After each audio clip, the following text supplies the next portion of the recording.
नमस्कार दोस्तों। आज का टॉपिक हमारा कि कहाँ निवेश करें, यानी वेयर टू इन्वेस्ट।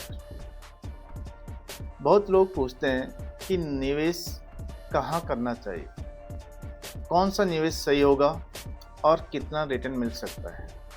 आज की इस वीडियो में हम आसान भाषा में समझेंगे कि कौन कौन से निवेश विकल्प मौजूद हैं और किस तरह अलग अलग लोग अपनी जोखिम क्षमता के अनुसार निवेश चुनते हैं। तो चलिए शुरू करते हैं कि कहाँ निवेश करना चाहिए। यानी सबसे पहले हम करते हैं बात निवेश का मूल सिद्धांत, यानी रिस्क वर्सेस रिटर्न। दोस्तों, निवेश करते समय सबसे पहली चीज है कि आपकी जोखिम लेने की क्षमता कितनी है या क्या है। हर इंसान की रिस्क प्रोफाइल अलग होती है। जैसे कोई व्यक्ति ज़्यादा जोखिम ले सकता है, अर्थात रिस्क ले सकता है, और कोई व्यक्ति मध्यम जोखिम लेना चाहता है और कोई व्यक्ति बिल्कुल भी जोखिम नहीं लेना चाहता है। तो ये जोखिम अलग अलग क्षेत्र में है, अलग अलग इन्वेस्टमेंट करके हम ये जोखिम लेने का तरीका, जोखिम लेने की बात कर रहे हैं। इसीलिए सही निवेश वही है जो आपके रिस्क प्रोफाइल और रिटर्न एक्सपेक्टेशन से मेल खाता हो। यानी आपको जिस लेवल का रिस्क लेने का या जोखिम लेने का विश्वास हो, तो उसके ही हिसाब से आप अपने इन्वेस्ट को करिए और उसी के हिसाब से अपने पैसे को उस क्षेत्र में लगा सकते हो। अब बात आती है निवेश की मुख्य जगह कौन कौन से हैं, यानी एसेट क्लासेस, यानी स्थित आय साधन। सबसे पहला आता है स्थित आय साधन, यानी फिक्स इनकम इंस्ट्रूमेंट्स। ये उन लोगों के लिए है जो कम जोखिम और स्थिर रिटर्न चाहते हैं। इसमें शामिल हैं जैसे बैंक की एफडी और आरडी, सरकारी योजनाएं और सरकारी बॉन्ड्स या कुछ कंपनी के कॉर्पोरेटेड बॉन्ड्स में। यानी एक निश्चित आय साधन होता है, इसमें कोई जोखिम नहीं होता है। आप ये इन्वेस्ट करते हो तो आपका एक संभावित अनुमानित जो रिटर्न होता है वो लगभग मिलता है। जैसे बैंक के एफडी से मिलने वाला रिटर्न लगभग 6 से 7% या कुछ बैंक 7.5% के बीच होता है, और सरकारी बॉन्ड लगभग 5.5 से लेकर 7 का रिटर्न देते हैं, और कुछ कॉर्पोरेट बॉन्ड्स लगभग 9% या 10% तक भी रिटर्न प्रदान करते हैं। तो दोस्तों, ये आपके ऊपर निर्भर करता है कि आप कितना जोखिम ले सकते हो। इन्हें एक सुरक्षित माना जाता है, लेकिन रिटर्न भी एक सीमित होता है। यानी बैंक में एफडी, आरडी और सरकारी योजना में इन्वेस्ट करना एक सुरक्षित माना जाता है, जिससे आपको साल का वो एक रिटर्न मिलना ही मिलना है। तो दोस्तों, हम दूसरे स्थान यानी कहाँ इन्वेस्ट करें उसकी बात करते हैं। तो इक्विटी यानी शेयर मार्केट में। इक्विटी उन लोगों के लिए है जो उच्च रिटर्न चाहते हैं और जोखिम लेने के लिए भी तैयार हैं। यानी लंबी अवधि में शेयर बाजार बहुत अच्छा रिटर्न दे सकता है, लेकिन इसमें उतार चढ़ाव भी ज़्यादा होता है।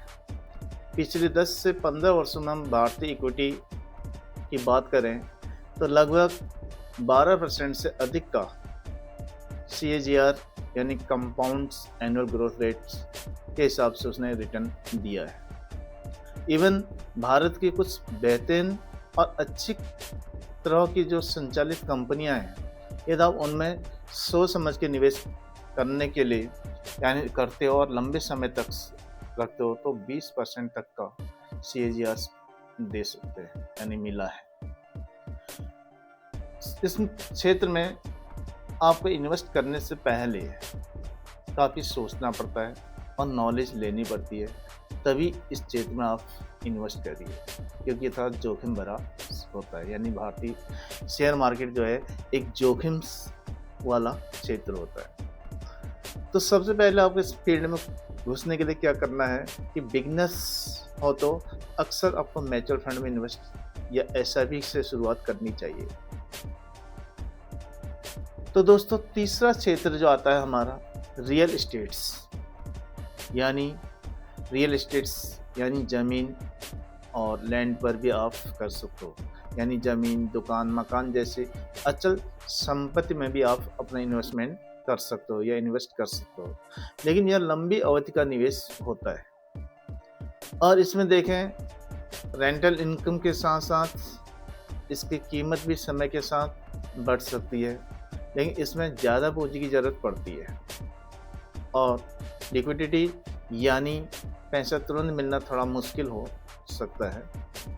और किराए से या फिर हम देखें इसमें जो प्रॉफिट है कि एनुअली देखते हैं CAGR के अकॉर्डिंग लगभग 2 से 3% तक आप इसमें रिटर्न पा सकते हो।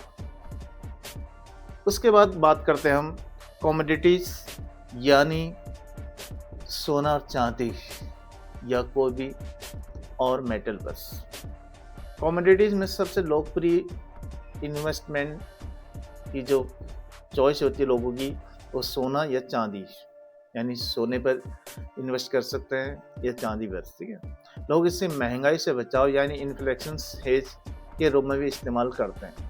आजकल गोल्ड में निवेश करने के कई मॉडर्न तरीके भी हैं, जैसे आपका डिजिटल गोल्ड हो गया, गोल्ड ETF हो गया और सॉवरेन गोल्ड बॉन्ड्स हो गया। लेकिन इन धातुओं पर किए गए निवेश से हमने पिछले 20 सालों से देखा है लगभग 5 से 8% का ही CAGR रिटर्न प्राप्त हुआ है। तो दोस्तों ये पोर्टफोलियो को संतुलित रखने में मदद करते हैं। तो आप एक अच्छे निवेशक बनना चाहते हो तो आपको हर अपने पैसे को या अपने उसको एक प्लानिंग करके थोड़ा कई कैटेगरीज में बांट करके अपने अलग अलग फील्ड में इन्वेस्ट करना चाहिए। ये पूरी तरह निर्भर करता है कि आपके ऊपर, यानी आपका लक्ष्य क्या है, कितना जोखिम ले सकते हो, कितना समय निवेश करना चाहते हैं और कितनी बचत हर महीने कर सकते हैं। जैसे जैसे आप सीखते जाएंगे आपको पता चलने लगेगा कि कौन सा विकल्प आपके लिए सबसे बेहतर है, यानी निवेश का कौन सा जगह या कौन सा प्लेस आपके लिए बेहतर है, आप कहाँ आपको इन्वेस्ट करना चाहे, ये आपके ऊपर डिपेंड करता है और आपके नॉलेज के ऊपर डिपेंड करता है। तो दोस्तों उम्मीद है अब आपको ये समझ आ गया होगा कि कहाँ निवेश किया जा सकता है और अलग अलग एसेट्स क्लास कैसे काम करते हैं। अगर ये वीडियो उपयोगी लगी हो तो इसे लाइक, शेयर और सब्सक्राइब जरूर करें। तो दोस्तों यह वीडियो केवल एक एजुकेशनल पर्पस यानी शैक्षणिक उद्देश्य से बनाई गई है और निवेश करने से पहले अपनी रिसर्च स्वयं करें या किसी प्रमाणित विशेषज्ञ से सलाह लें। एकमात्र शिक्षा के उद्देश्य से बनाई गई वीडियो है। तो दोस्तों धन्यवाद, मिलते हैं अगली वीडियो में।